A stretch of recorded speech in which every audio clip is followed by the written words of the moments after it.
Assalamu alaikum, everyone. We are so happy to continue the program of on Rasulullah sallallahu alaihi wasallam path. And today we will have the second migration by Ustadha Fatima, Lette. And subhanallah, we are in ICB Wayland, so excited to have Qalam organization to be part of this program, as the seerah of Prophet Muhammad sallallahu alaihi wasallam, and to live the spiritual life of Prophet Muhammad sallallahu alaihi wasallam. Today we will have Ustadha Fatima in Qalam. She is Alima graduate from the class of 2019. She currently lives in Dallas, Texas, and serves in the capacity of instructor at the Qalam Seminary and Root Community Space. We are so happy to have you, Sister Fatima, to be today our speaker and to enjoy, inshallah, the lecture. You will talk about Prophet Muhammad sallallahu alaihi wasallam and the migration with all the attendee, inshallah. Inshallah. Jazakallah khairan. I really appreciate it. I hope, inshallah, we have a good session. Bismillahir Rahmanir Rahim. Rabbi shrah li sadri wa yassir li amri wahlul 'uqdatan min lisani yafqahu qawli. Rabbi zidni ilma, Rabbi zidni ilma, Rabbi zidni ilma.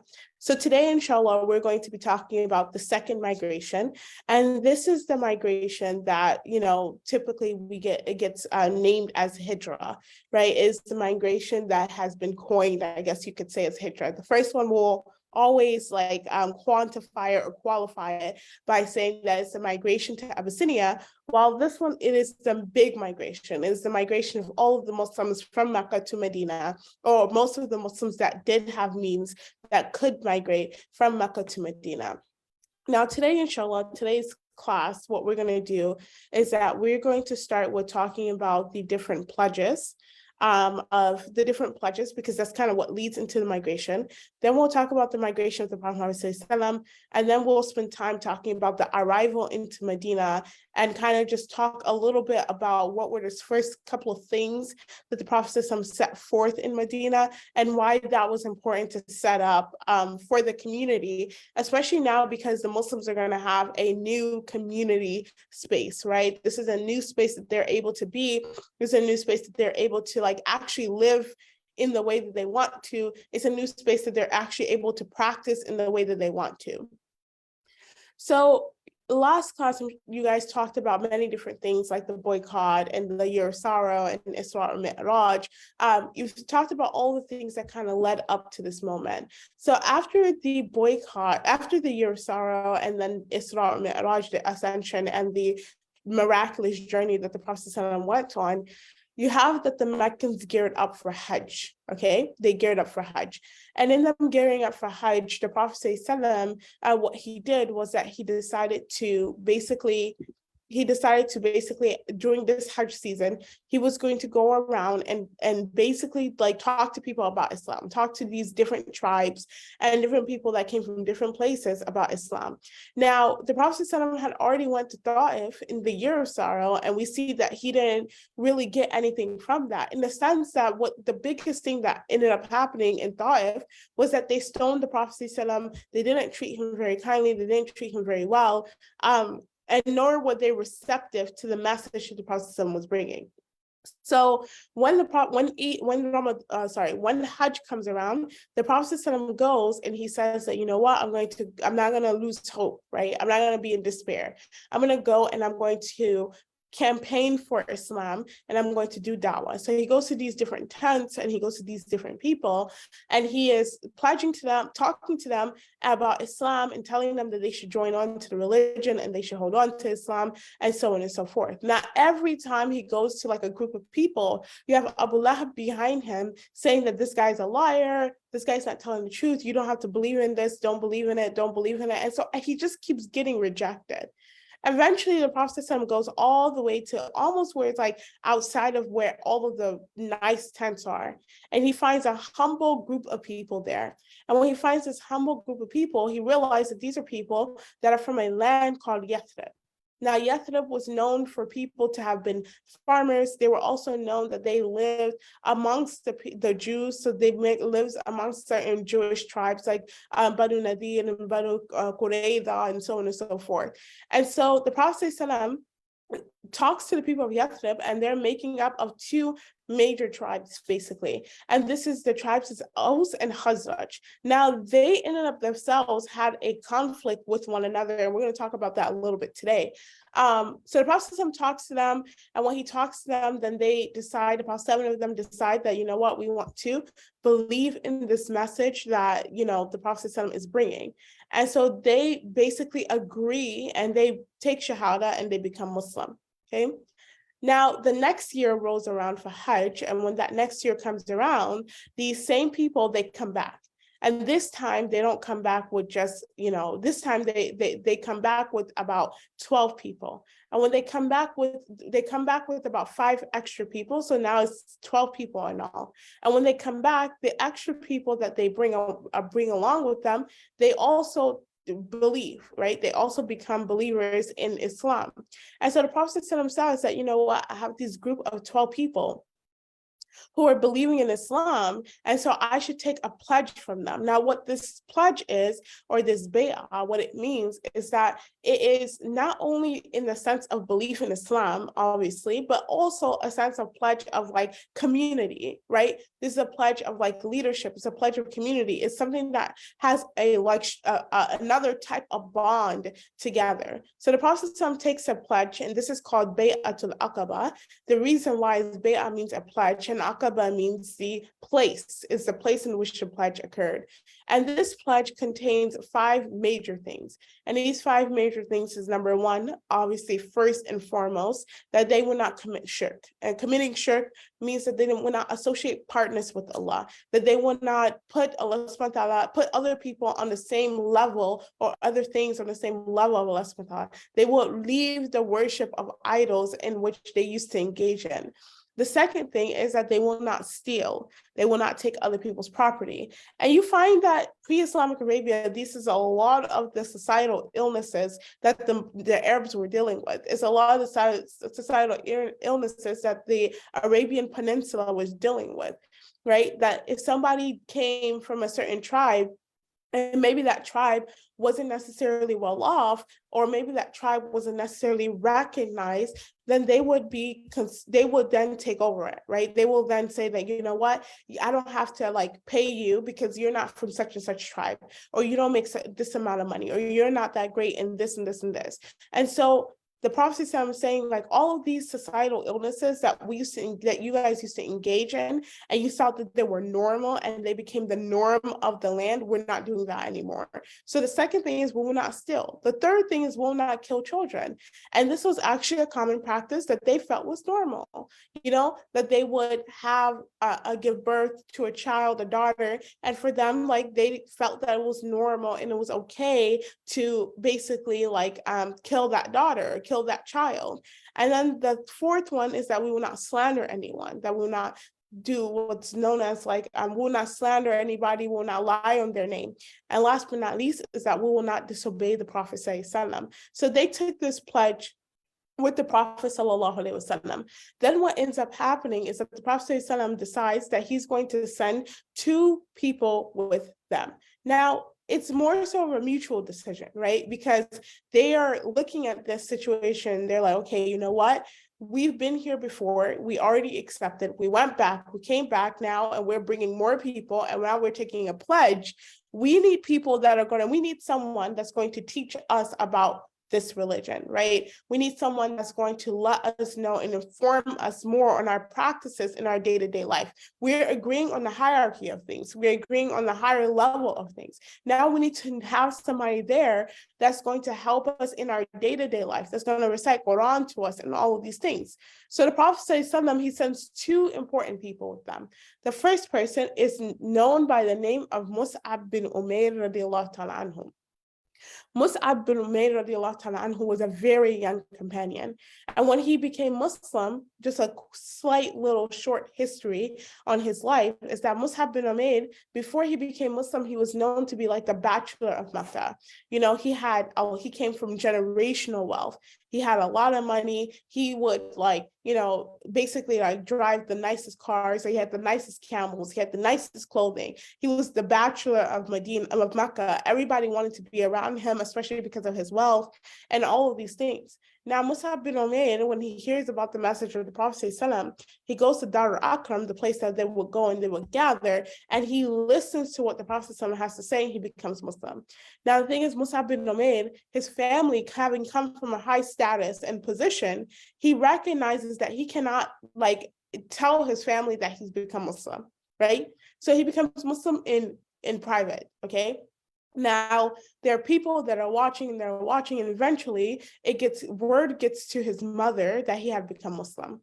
When word gets to his mother that he had become Muslim, she decides to tie him up, okay? She decides to lock him up. And she tells him that either you denounce this religion or every single penny and dime that you have, you're going to have to give it up, okay? Either you denounce the religion, either you denounce this way that you've entered into, or you don't have any type of wealth. You don't have anything. The way that you grew up, what you knew about money, all of that stuff will go to waste. Like you won't have it. So Mus'ab bin Umayr radiallahu ta'ala anhu, he refuses to give up the religion. And he remains tied up for some time. Eventually, his mother comes and she releases him and tells him that you're disassociated from us. You're no longer a part of this family line. And you don't get any of the wealth. You don't get any of the perks of having been a part of this family line. And so when he goes to leave, his mother then tells him as well that the clothes that is on your back, that also belongs to me. And Mus'ab bin Umayr is basically left completely bare. I'm leaving. And you find that Mus'ab bin Umayr radiallahu ta'ala anhu, he doesn't end up becoming like a super wealthy person, you know, he doesn't end up becoming like somebody that has like a lot of money and makes it in that way, but he ends up being one of the most notable companions. And that is a status and a hierarchy that, you know, is unmatched. So Mus'ab bin Umayr had gone through so much difficulty and sacrifice. He was also he had already migrated to Abyssinia before. And so when the Prophet chooses him, to migrate because of how young he is, because of how zealous he is, and he served as a good representation for the Prophet. You know, the reason being is because he had come from a place where he was able to push through that difficulty. He was able to push through that hardship and still stand very strong in his deen. Then obviously he was a good ambassador for Islam. Mus'ab bin Umayr radiallahu ta'ala anhu, you know, he goes to Medina at the command of the Prophet ﷺ and at the guidance of the Prophet ﷺ. The Prophet ﷺ also sends with him Abdullah ibn Maktum. Abdullah ibn Maktum was a blind companion, and he was considered to be not from the high class in Mecca. Okay, he was not considered to be from the high class in Mecca, but he was put in a position of responsibility and leadership in a way by the Prophet in a way that, you know, people wouldn't normally put someone like that, quote unquote, in that position. You know, it was to the point where whenever the Prophet would leave Medina in the beginning times, he would leave Abdullah ibn Maktum there to guard the city, right? He's a blind man, but he was someone that was older. He was someone that had life experience, and he was someone that also had a level of leadership that the Prophet appreciated, even though the people of Mecca did not appreciate those qualities about him. Having put Mus'ab bin Umayr and Abdullah ibn Maktum together to go to Medina, it served as a super awesome strategy. The reason being is because Abdullah bin Maktum could serve as an advisor to Mus'ab bin Umayr, right? He's older, he has a lot of wisdom, he has a lot of experience, and then you have that Mus'ab bin Umayr is younger, he has a lot of zeal, and he's very much so someone that was like at the forefront of going and preaching the message. The Prophet sent them both there as a means of taking care of the people that have become Muslim. And what ends up happening is that they do so much more with that. That means of being the ones to take care of the Muslims that were there, the 12 Muslims that were there, they end up being people who actually go off and like preach the message as well. And so now you go from having 12 people to have become Muslim to like 80, 90 people that have become Muslim. So in the third year of Hajj, so we have the first year that there are people that became Muslim, then you have the second year of Hajj after, we're talking about after Isra Mi'raj, you have that first pledge of Aqaba. Then you have the third year that now there are more people that come and they approach the Prophet for the purpose of taking the pledge. Now, when these people come, you have that there are two main leaders, the two Saads, as they call them. They were the two leaders of Yathrib, and they too come being for the reason of that they know that Yathrib is in dire need of a leader, one, and two, that the Aus and Khazraj are at odds with one another, and these are the two major tribes of Yathrib, and they needed to be on the same playing field in order for Yathrib to survive. And three, Yathrib was struggling with a drought. So not only are they struggling politically, but they're also struggling in terms of the land and in terms of like the actual area that they live in. So they are looking for a solution, and that solution was that, you know what, we're going to go to Mecca for Hajj this year, and we're going to propose to the Prophet ﷺ that basically he will come to Medina, that he will migrate to Medina. So they come to the Hajj and they propose this to the Prophet ﷺ, and they bring more companions to also come and take the bay'ah, take the pledge. So this is why it's called the second pledge. And the Prophet ﷺ agrees. He says, okay, you guys go back, you get things prepared. I'll start to send believers there. Now, this is where the ball starts moving, and the ball starts rolling and moving because now the Prophet ﷺ is commanding people to make the hijrah. Hijrah was considered to be something that was mandatory upon people who had the means. As long as you had the means and you were able to do it, like the means and the health, then you had to go, right? So hijrah wasn't cheap by any means, and nor was it an easy journey. It was actually something very difficult. And so there are notable families that did the migration. So for example, you have Salama and Abu Salama, they do the migration, but they get intercepted on the path, right? And this interception that they get on the pathway is not something that is like, oh, someone just comes and say, hey, where's your passport? No, they literally imprisoned her and her child. And when Abu Salima comes back, he asks the Prophet ﷺ, that this is difficult, right? Like knowing that his wife and his child are like a ride away. Abu Salima says to the Prophet ﷺ, should I just leave them there? Should I go? What should I do? The Prophet ﷺ says to him that you should still make the hijrah because perhaps they may meet you there. And 1 year later, Salama, her uncle pleads on her behalf, and they let her go. When they let her go, then she immediately starts the migration to Medina. When she starts the migration to Medina, along the journey, she comes across a companion. At the time, he wasn't a companion.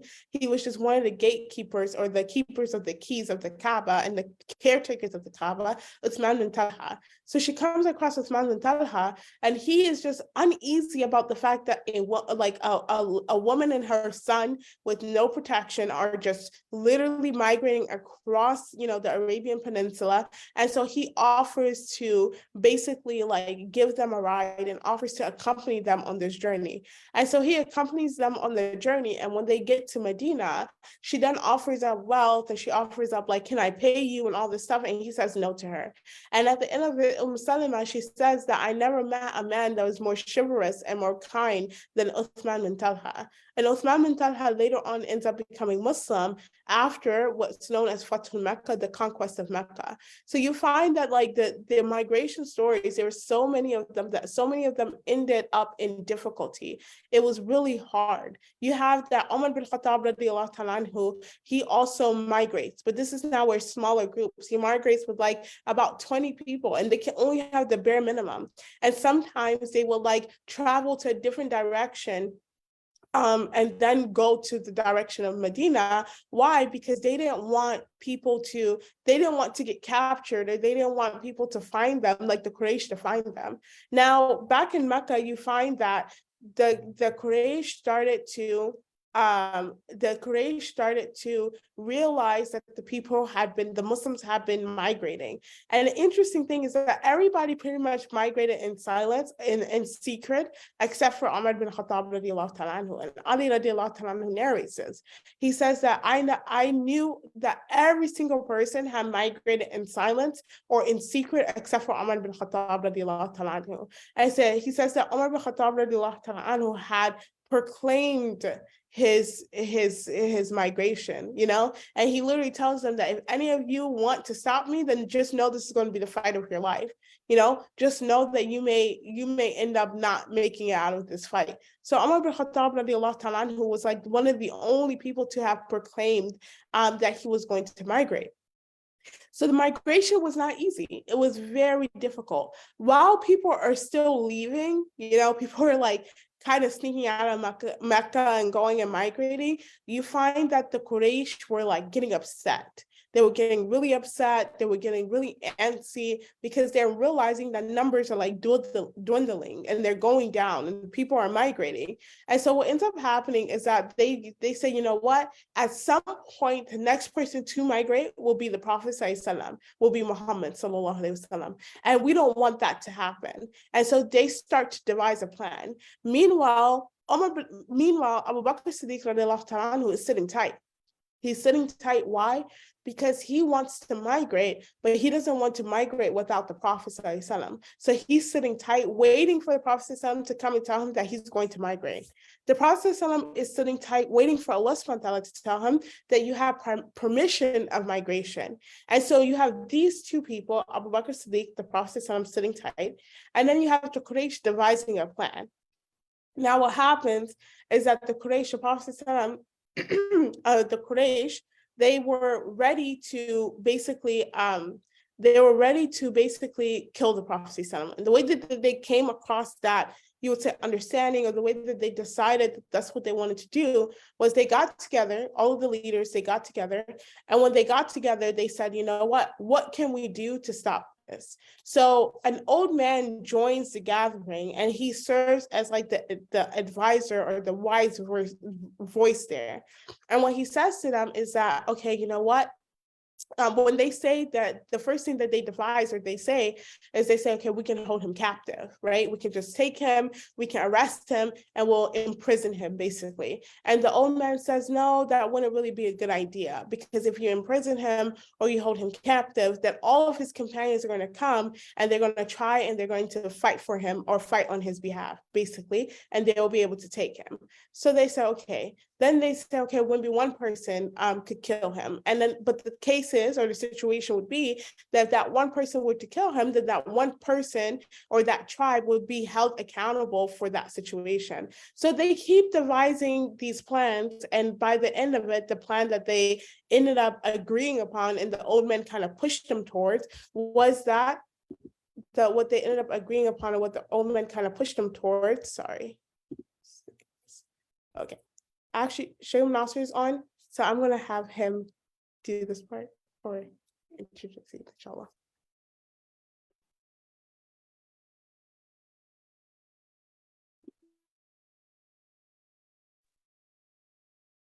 Can you unmute, Strick? Can you hear? Yes. Okay. Bismillah walhamdulillah wassalatu wassalamu ala rasulillah wa ala alihi wa sahbihi ajma'in. Assalamu alaikum wa rahmatullahi wa barakatuhu. I wanted to log on here just quickly, just to say salam to the community and just express, on my behalf, on behalf of the entire team at Qalam, how excited we are to have this relationship with the Wayland community. And, what a blessing it is that we are able to work together, come together to be able to educate people about the life of the Prophet sallallahu alaihi wasallam. Just a quick couple of minutes and then I'll hand it back over to Ustadha Fatima to continue. but I just wanted to take a moment to mention that Qalam as an organization is focused on education. Ta'aleem, which means education, is our focus. That's what we do as an organization. And we do that education at many, many different levels. Many of y'all have interacted with the education, the classes that Qalam provides, the knowledge that Qalam tries to spread at different levels, whether it be through the podcast or some of the seminars and the lectures that myself or some of the other instructors will do when we come out to the Massachusetts area, and even some of our intensives and things like that. And we're really excited and always happy to be able to have a more structured program where we're able to systematically go through and really learn something about our religion properly. And when it comes to our focus in terms of education, one of the things that's at the core of that education is the seerah, as-siratul nabawiyya, the prophetic biography, the life of our messenger Muhammad sallallahu alaihi wasallam, because it is such a treasure. It is such a blessing.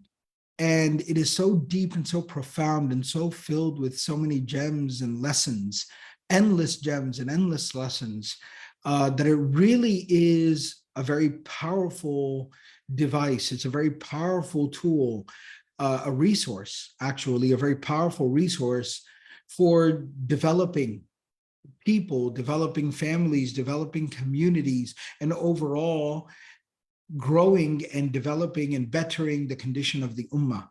And so that's why you see a seerah focus throughout a lot of what we do at Qalam.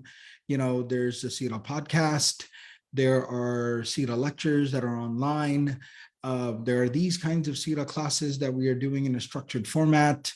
We have the seerah intensive every year. We go on Umrah with a seerah education focus.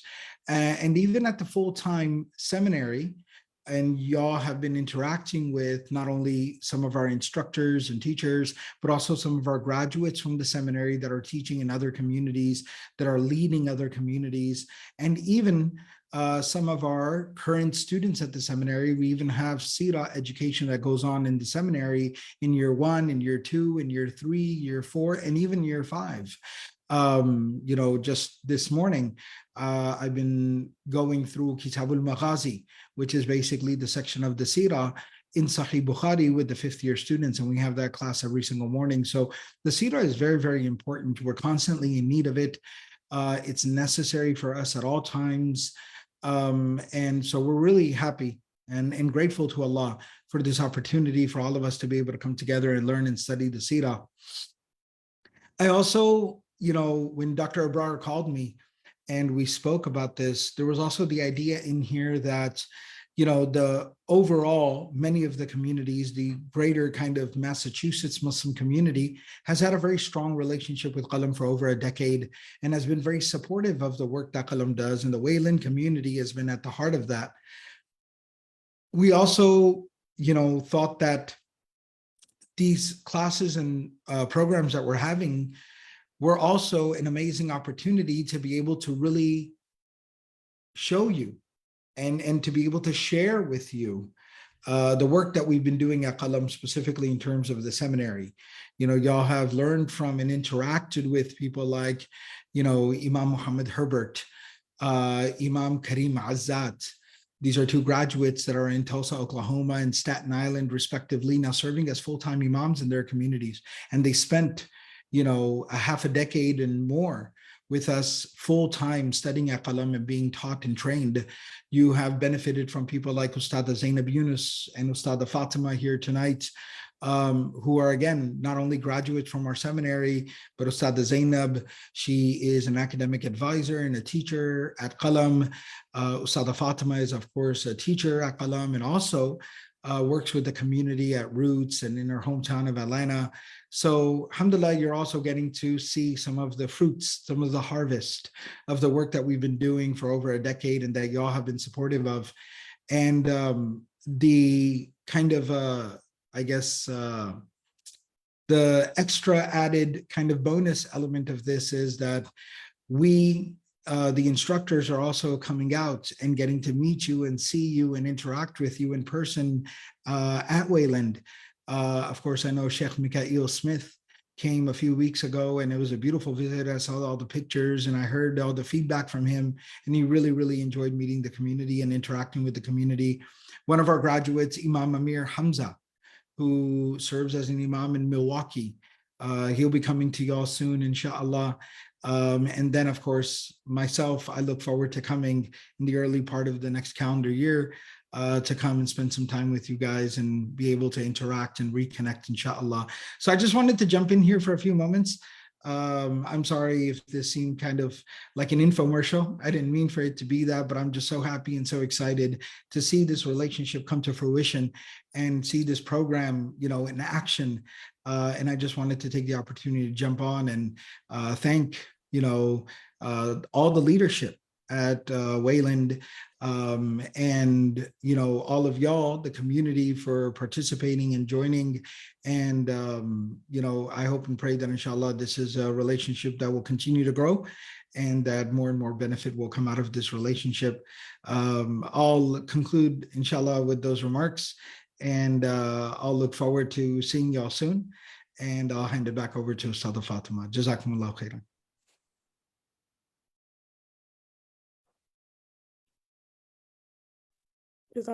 Sheikh. All right. So the hijrah of the Prophet. So we stopped at the portion where you have that the Prophet sallallahu alaihi wasallam, he's waiting for the command of Allah subhanahu wa ta'ala that he can migrate. And this time he then gets the command that, okay, migration is time for you. But while he's doing that, while he's preparing in that way, the Quraysh are also preparing their particular, you would say, their plot against him. An important thing to realize is that a question that comes up a lot is, why were the Quraysh so upset about the Muslims leaving if they didn't even like the Muslims in the first place? The nature of the Quraysh was that they felt like it would have been a huge embarrassment if they let these people that came from exactly their own place go out and leave and then be able to grow and be better than them. They had so much arrogance about it that they were not okay with that. So they devised this plan, and this elderly man that had entered into their gathering was actually like Shaitan. And he had presented himself as someone that came from like one of the tribes. And then he says to them, like, basically their first thing was that we can attack the Prophet ﷺ, or we can attack Muhammad, individually. And then after that, they said, no, that's not a good idea, because if one person does it, then the other tribes are supposed to defend. So that means that only one tribe will get in trouble. So Al-Bukhtari, which was another one of the people in the gathering, he then says that we should just kidnap him. We should just kidnap the Messenger or Muhammad, and we should shackle him, and then we should just leave him there until basically he passes away. To which Shaitan responds as the old man, and he says, no, that's not a good idea, because the moment that the news gets out that he's been captured, then what are you going to find? That his companions are going to come and they're going to try to take him back. So then another one of the leaders said that, we don't have to kick him out. And how about we just expel him to a different country? Like, we exile him. And when they said that, Abu Jahl, the Shaitan responds, and he says that, like, this is not a good idea. The reason being is because he's so good in his speech, one, and two, if that's the case, we can just let him migrate to Medina. Like, Medina is already a different place, and it's a place that the land is like, well, Yathrib, but at the time the land is like barren. So Abu Jahl then says, can I propose a plan? And Abu Jahl's plan, he says that, how about we have everybody in every tribe elect one person of high lineage to go, and collectively we will basically kill him collectively. And so Shaitan says to them that this is the right idea. So they conclude. Now, when they conclude, then Allah subhanahu wa ta'ala sent word to the Prophet by means of Jibril alayhi salam to let him know that the people were intending to kill him, that the people of the Quraysh were intending to kill him. And so the Prophet ﷺ has now given the permission to migrate.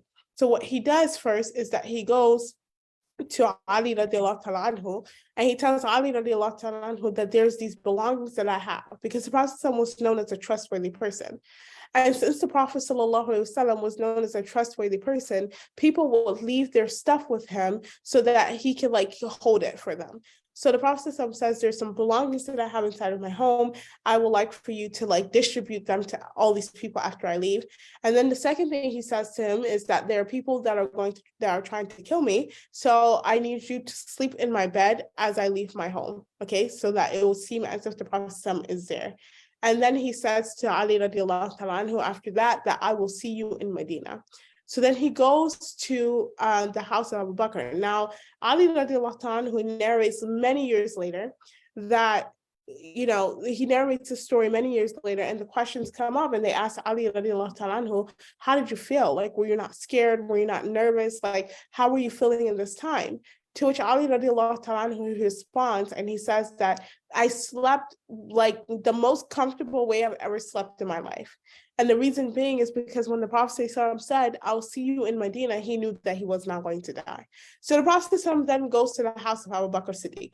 And he goes to Abu Bakr and he says to Abu Bakr, radiallahu ta'ala anhu, know that Allah has given me permission to migrate. And so Abu Bakr Siddiq radiallahu ta'ala anhu is listening to the Prophet as he's talking about how they have to get out and they have to go now because they're trying to kill him and all of these things. And Abu Bakr Siddiq is waiting for the Prophet to basically tell him that he can go with him, because he just thought that the Prophet was just informing him. So after the Prophet starts to tell him all these things, the Abu Bakr Siddiq radiallahu ta'ala anhu turns to the Prophet and he says to him, As-suhba ya Rasulullah, will I be able to join you? Can I be your companion on this journey, O Messenger of Allah? And the Prophet says to him that absolutely, this is why I'm here. So they go inside their home and they see that Abu Bakr Siddiq had already prepared all of these things for the Prophet to go be able to do migration. Now, what happens is that night, the Prophet is able to sneak out of his home. And the reason being is that Allah subhanahu wa ta'ala says here in Surah Yasin, وَجَعَلْنَا مِن بَيْنِ أَيْدِيهِمْ سَدًّا, and we set barriers before them, in front of them, وَمِنْ خَلْفِهِمْ سَدًّا, and behind them. فَأَغْشَيْنَاهُمْ فَهُمْ لَا يُبْصِرُونَ, and we covered their eyes, making it that they cannot see. That the Prophet when he was exiting his home, when he was sneaking out of his home, he threw up dust, and that dust made them blind miraculously, that they could not see him leave his home. So now you have that hijrah has actually begun. And the interesting thing is that Abu Bakr Siddiq radiallahu ta'ala anhu, he hired a guide by the name of Abdullah ibn Urayqiyat. Now, Abdullah ibn Urayqiyat was not Muslim at this time, but he was a very trustworthy person, and he was a very experienced guide and traveler. And so they entrusted them with the mission, and so they agreed to meet him at Mount Thawr. Okay, they agreed to meet him at Mount Thawr, Jabal Thawr. This is a mountain that is about 15 minutes driving outside of Mecca. Now, what happens is that they stay here for about 3 days. And there's a shepherd nearby that brings them food, alongside the son of Abdullah bin Abu Bakr, the son of Abu Bakr Siddiq radiallahu ta'ala, who also comes by and gives them the update of the news. And you have the daughter of Abu Bakr Siddiq radiallahu ta'ala, who Asma, she will come by and bring them food as well. And they're just camping out. And what the reason being is because there's obviously a bounty on the head of the Prophet, but they know that everybody that's going to look for the Prophet is going to keep going on the journey, right? They're just going to go straight to Yathrib, thinking that that's the path that the Prophet went. So staying in Jabal Thawr for 3 days gives them the illusion that they had made high ground towards Yathrib. Now, what happens is that within those 3 days, they end up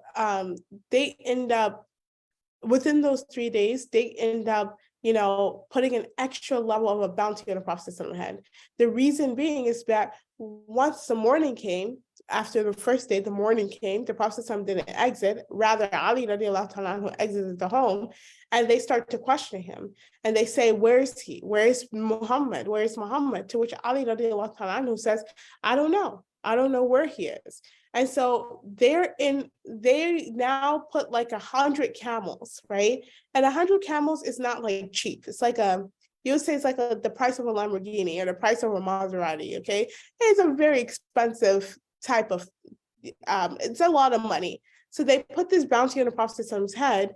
And when they put this bounty on the Prophet's head, you find that people started to like circulate. They started to circulate around the area that everybody's searching far and wide. Can you imagine? Because they're like, okay, they could be anywhere.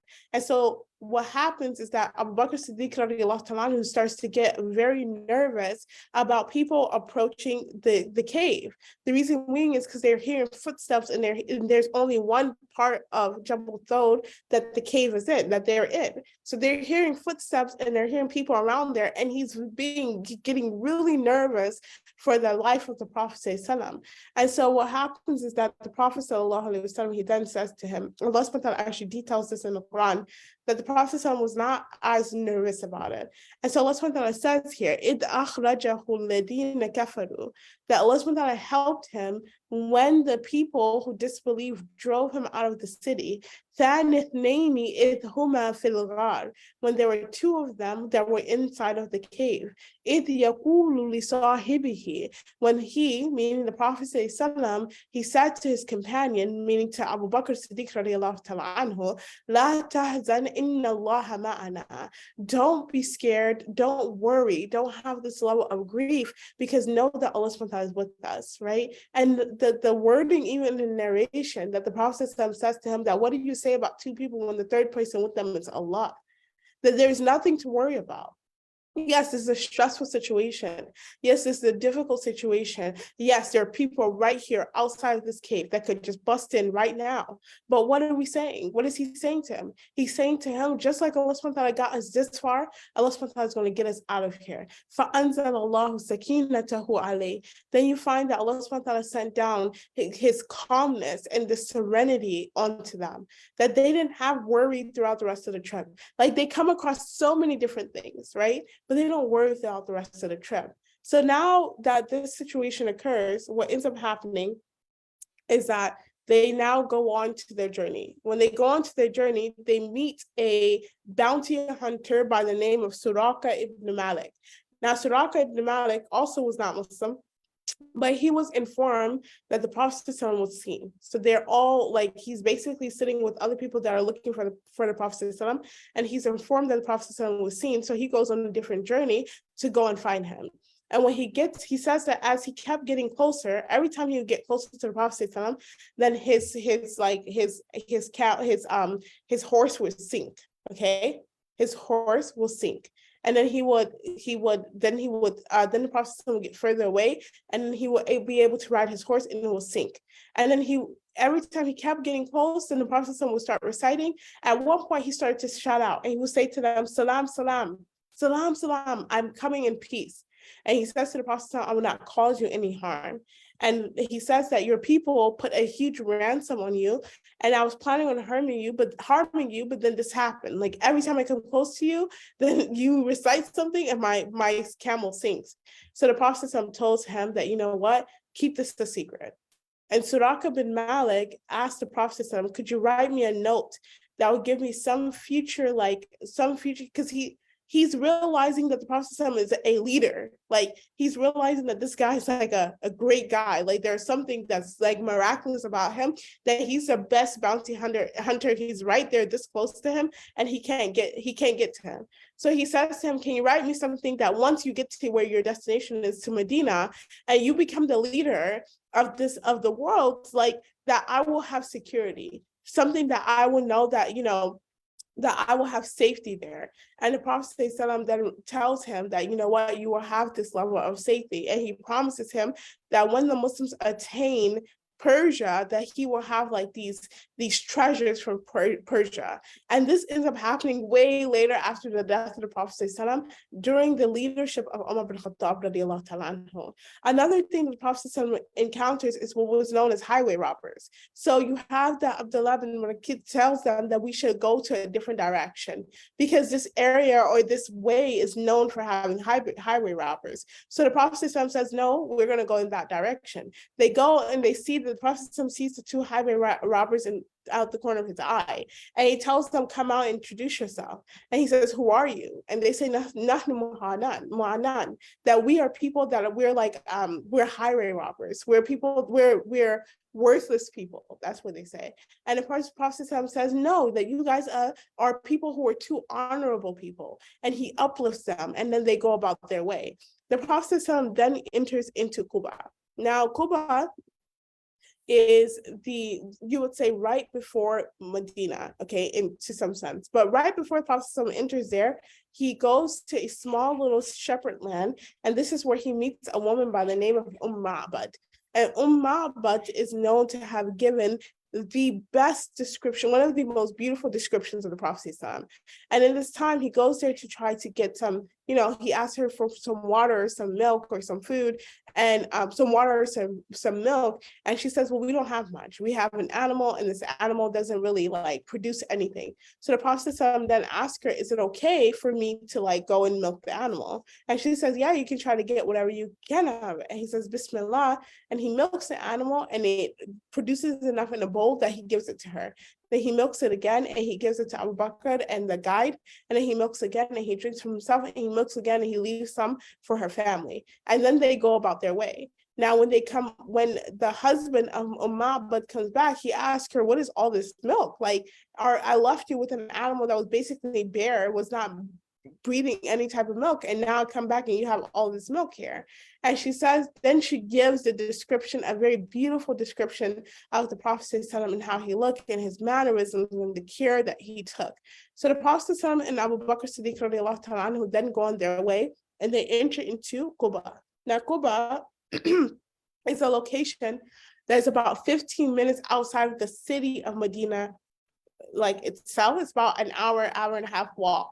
So the Prophet stays in Quba for 9 to 12 days.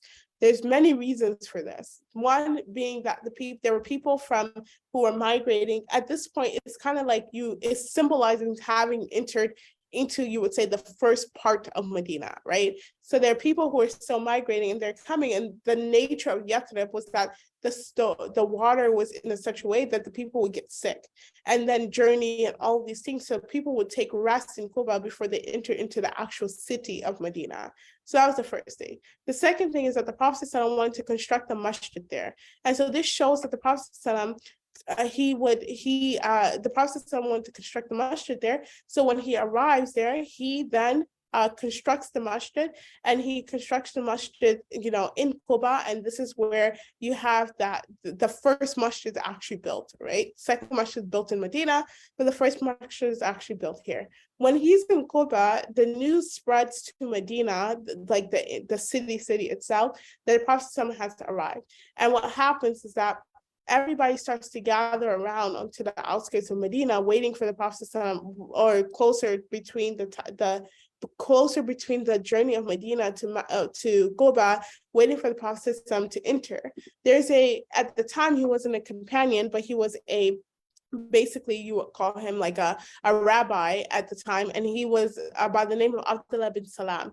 Now Abdullah bin Salam radiallahu ta'ala anhu, he says that, I see everybody gathering every single day waiting for him, and I literally am thinking to myself, like, this must be a joke. Like, everything that you guys are being promised, like, it must not be real, right? Now when the Prophet enters into Medina, some say this happened when he entered Quba, but we'll say into the city, the Prophet enters in such a humble way that they don't know who's the Prophet. Is it Abu Bakr Siddiq, or is it the Prophet? And when Abu Bakr Siddiq goes to adjust something for the Prophet, that's when they realize that it's the Prophet. Because you realize that they don't have like pictures, they don't have like, Instagram or Facebook. So they're not going and Googling the Prophet before he enters into Medina. They're taking Mus'ab bin Umayr and Abdullah ibn Maktoum's word for it, and all of the other Muhajirun that had migrated. So when the Prophet enters into Medina, Abdullah bin Salam radiallahu ta'ala anhu, he says that the first thing I noticed is that when I looked at his face, I knew that his face was in the face of a liar. Right? That I have been thinking, like, is this guy real? Is it true? All of this stuff. And the moment I saw his face, I knew that his face was in the face of a liar. And then he says, Sami'tu Rasulullah sallallahu alayhi wasallam, that I heard the Messenger of Allah sallallahu alayhi wasallam yaqul say, Ya ayyuhan nas. These are the words that he said. This is the establishment of Medina, right? Imagine you've been waiting for somebody to come for so long, and then they enter, and these are the first things that the Prophet says, with Medina as his community, with Medina as the place that they can freely worship, with Medina as the place that they're able to actually, like, be a Muslim, with Medina as the place that they're actually able to be a community. So he says to them, first and foremost, Ya ayyuhan nas, O people, afshu salama bainakum, that you guys should spread peace one another, meaning you should greet each other. You should exchange the greetings of peace. Say assalamu alaikum to each other, right? This is how you establish community. Community is built off of the relationships that you have one another and with one another. And the first door to a relationship is just a greeting. It's a simple salam. It's a simple how are you? It's a simple hello. So the Prophet says, Ya ayyuhan nas, O people, afshu salama. The first thing that you should do is exchange greetings of peace between one another. And then he says, and you should feed each other, right? You should exchange food, break bread with one another. Why? Because this is important. Right? It's important because the first step is giving salam, but you then get to know each other more, and you get to know each other over food. You feed one another, right? The Prophet is avoiding what could be a thing. And what could be a thing is having this thing of like the muhajir on one side and the ansar on another side. And that's not a sense of community, that's like broken. So the Prophet was avoiding all of this and bringing everybody together. And then the Prophet says, that you should maintain family ties. You should strengthen them, right? It's important. It's a part of our deen and our religion to try our best to maintain family ties. And then the Prophet says, وَصَلُّوا بِاللَّيْلِ وَالنَّاسُ نِيَامٌ, and pray in the night while the people are sleeping. Right? Everything else before this had to do with other people. Giving your greetings and greetings, salam, greeting each other with the words of peace. Eating with one another. And having good family relations. All of these things had to do with other people. But the thing that we also have to invest in is ourselves. As much as we invest in our relationship with people, in our relationship with the community, we have to invest in our relationship between us and Allah. And so the Prophet says, pray in the night while the people are sleeping. What will this help you do?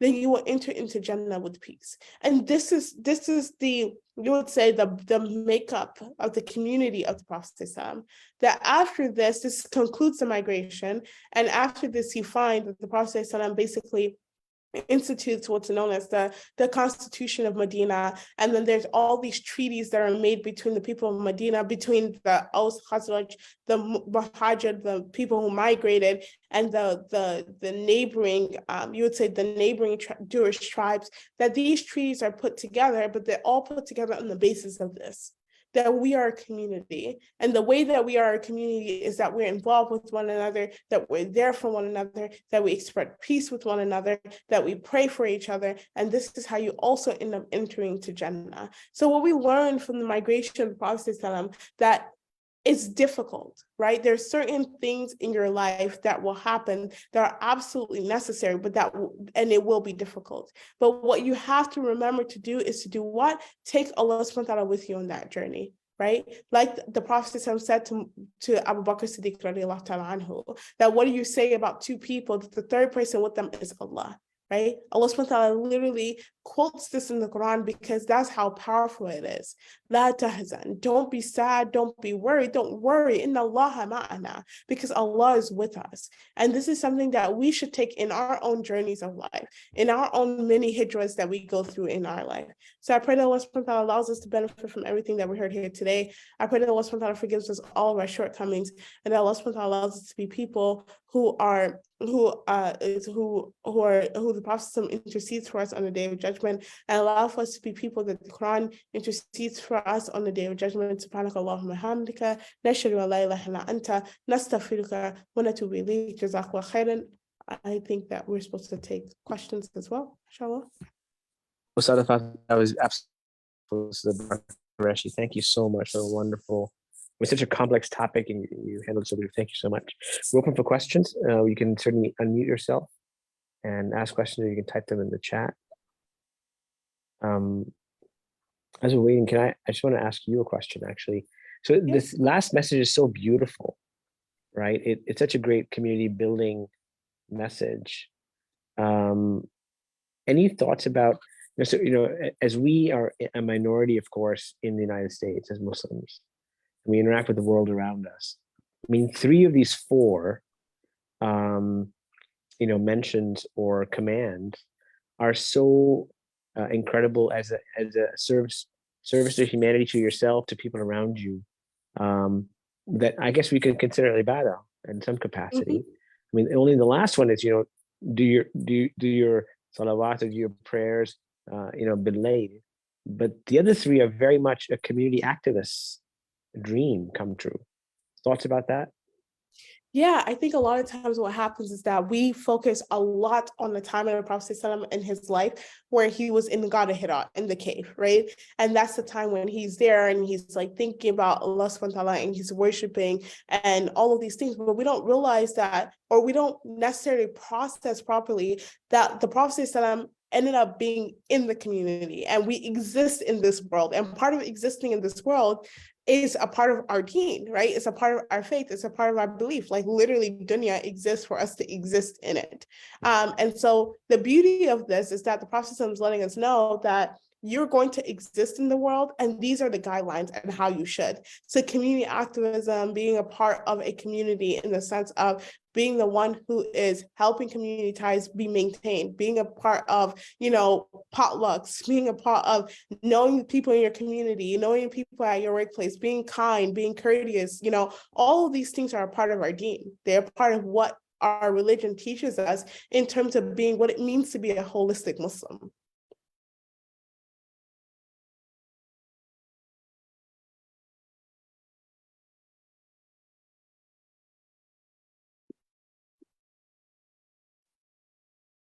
Oh, got some more questions. Oh, no questions. Any other questions? So, Assalamu alaikum. So, is there anybody else has any question?